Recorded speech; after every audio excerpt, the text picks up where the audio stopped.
Assalamualaikum warahmatullahi wabarakatuh. Perkenalkan, nama saya Syazwina Filza. Hari ini saya akan mempresentasikan materi saya dalam mata kuliah PPMDI atau Perkembangan Pemikiran Modernisasi dalam Islam dengan judul Isu HAM dan Demokrasi sebagai Basis Pemikiran Modern dalam Islam. Oke, jadi pendahuluannya, semenjak Perang Salib terakhir, isu global dari komunisme dan pertentangan blok barat dan blok timur itu semakin meluas ya. Terus ada lagi nih masalah soal HAM. Sekarang yang awalnya masalahnya komunisme berubah menjadi masalah HAM dan demokrasi. Mari kita membahasnya. Nah, pandangan Islam sendiri sama demokrasi itu gimana sih sebenarnya? Yang pertama, Islam itu sudah ada ketentuan musyawarah selaras dengan demokrasi, yaitu kebebasan berpendapat. Musyawarah pula seperti itu, di mana kita manusia boleh untuk mengutarakan kebebasan suaranya berpendapat. Lalu yang terutama dalam hal pemerintahan. Yang kedua, Islam sendiri mengakui HAM dan menekankannya. Prinsip HAM itu dalam Islam seperti kesetaraan, perlindungan, kebebasan adalah ajaran Islam. Terus yang ketiga, modernisasi pemikiran Islam.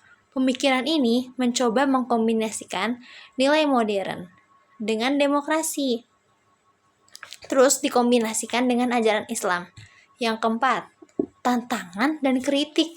Meski begitu, ada aja nih yang mencoba untuk menentang konsep demokrasi dan HAM khususnya dalam lembaga pemerintahan. Mereka berpendapat bahwa ajaran Islam harus sesuai. Mereka berpendapat sesuai kontekstual bahwa HAM dan demokrasi itu tidak baik untuk integritas ajaran Islam sendiri.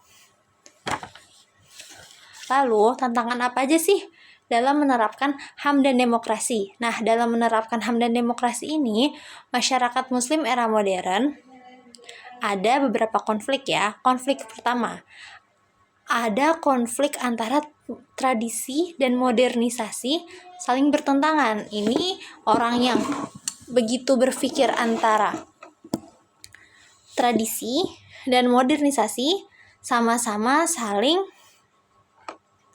berbeda nih. Ini sangat berbeda jauh. Yang dimana tradisi itu ingin benar-benar menyatukan nilai murninya, sedangkan modernisasi berkehendak mau ada perubahan. Yang kedua, pengaruh kultural dan sosial. Jadi kalau misalkan ada masyarakat yang sangat meyakini betul nilai-nilai yang ia anggap sesuai dengannya, itu menyulitkan dirinya untuk melakukan modernisasi sendiri.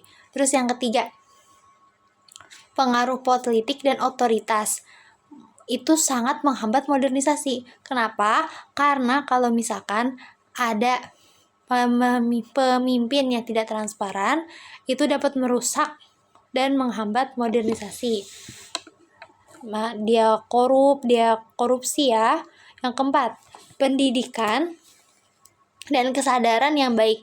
Jika tanpa pemahaman yang baik, maka masyarakat tidak dapat memanfaatkannya dengan efektif. Kalau misalkan pendidikan dan kesadarannya itu buruk, gimana mau berjalan ya modernisasi, karena pasti pemahamannya berbeda. Terus, peran pemikiran modern dalam demokrasi, HAM, dan Islam. Nah, sekarang kan udah lebih era modern, era industrialisasi kan. Nah, apa aja sih peran pemikiran moderna ini?